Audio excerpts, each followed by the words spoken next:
App crashing because of the libwinpthread-1 module DLL? I'm Sophie Chen, a senior Windows developer. I've identified the cause and I'm ready to show you the safest fix. To start the walkthrough for libwinpthread-1 module, you can follow my technical guide or use a utility designed to optimize your system configuration.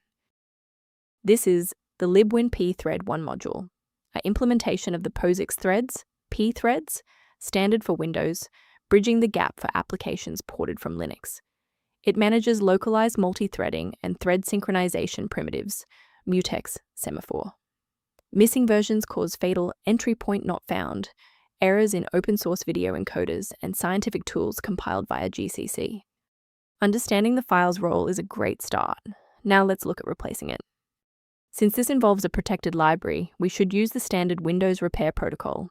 Execute sfc/scan now from an elevated command prompt to detect registry inconsistencies and repair files like QSQ Library DLL.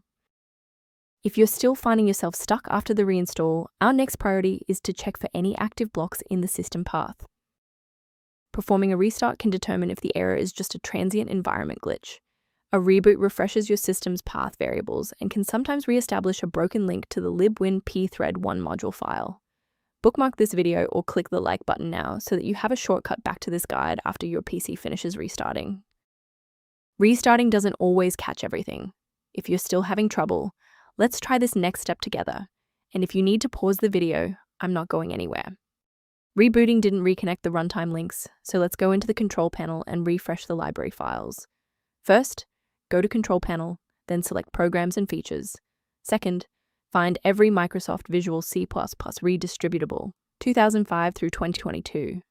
Third, right-click each and select Change, then select Repair. If that fails, download the latest all-in-one VC++ redistributable package from Microsoft's website. Please note that for DLL files with numbers, the number tells you which version to repair. For example, 120 equals 2013. Before you finalize your changes, I need to emphasize the importance of using trusted sources.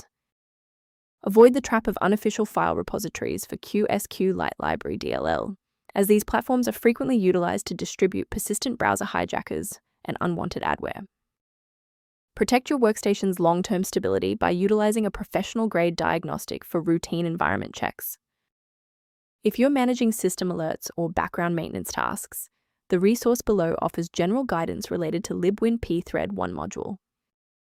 I'm Sophie Chen. If we successfully restored libwinpthread-1 module functionality for you today, liking this video helps other users find this solution.